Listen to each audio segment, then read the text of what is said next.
वैशाख मास के कृष्ण पक्ष की नौमी तिथि या शुक्ल पक्ष की नौमी तिथि को मनाई जाती है चंडिका नवमी।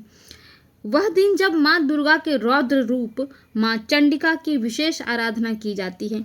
माना जाता है कि इस दिन माँ की पूजा करने से शत्रुओं पर विजय, रोगों से मुक्ति और सभी बाधाओं का अंत सुनिश्चित होता है। माँ चंडिका वही हैं जिन्होंने महिषासुर, रक्तबीज और चंडमुंड जैसे दैत्यों का नाश कर देवताओं को पुनः स्वर्ग प्रदान किया था। इसी दिन भक्तगण लाल वस्त्र में माँ को लाल फूल, सिंदूर, नारियल और चुनरी अर्पित करते हैं।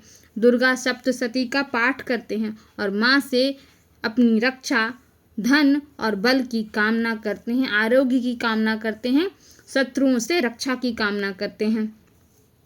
जो भी माँ चंडिका के सच्चे मन से स्मरण करता है उसे भय, रोग और शोक कभी छू भी नहीं सकते हैं। तो इस बार चंडिका नवमी पर अपने भीतर की शक्ति को जागृत कीजिए और माँ से कहिए कि हे माँ अष्टभुजा, हे माँ चंडिका, हमारे सारे संकट हरो, हमारे शोक दूर करो, हमारे रोग दूर करो और हमारी रक्षा करो बुराइयों से, शत्रुओं से और सब प्रकार की विपदाओं से।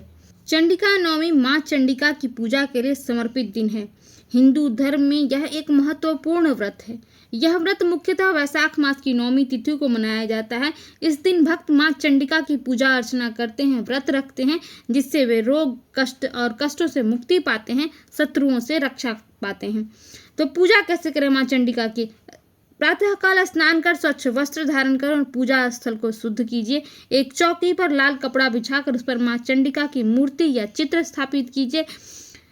माँ को लाल फूल, लाल चंदन, अक्षत, धूप, दीप, नैवेद्य, फल, मिठाई, पान, सुपारी, लौंग, इलायची, लाल वस्त्र, लाल चुनरी और श्रृंगार का सामान चढ़ाइए।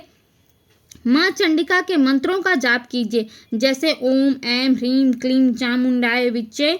दुर्गा सप्त यदि संभव है तो दुर्गा सप्तशती का पाठ कीजिए या दुर्गा चालीसा का पाठ कर लीजिए या माँ दुर्गा के किसी स्तोत्र का पाठ कर लीजिए, कुंजिका स्तोत्र का पाठ कर लीजिए और पूजा के अंत में माँ चंडिका की आरती कीजिए और सबको प्रसाद वितरण कीजिए।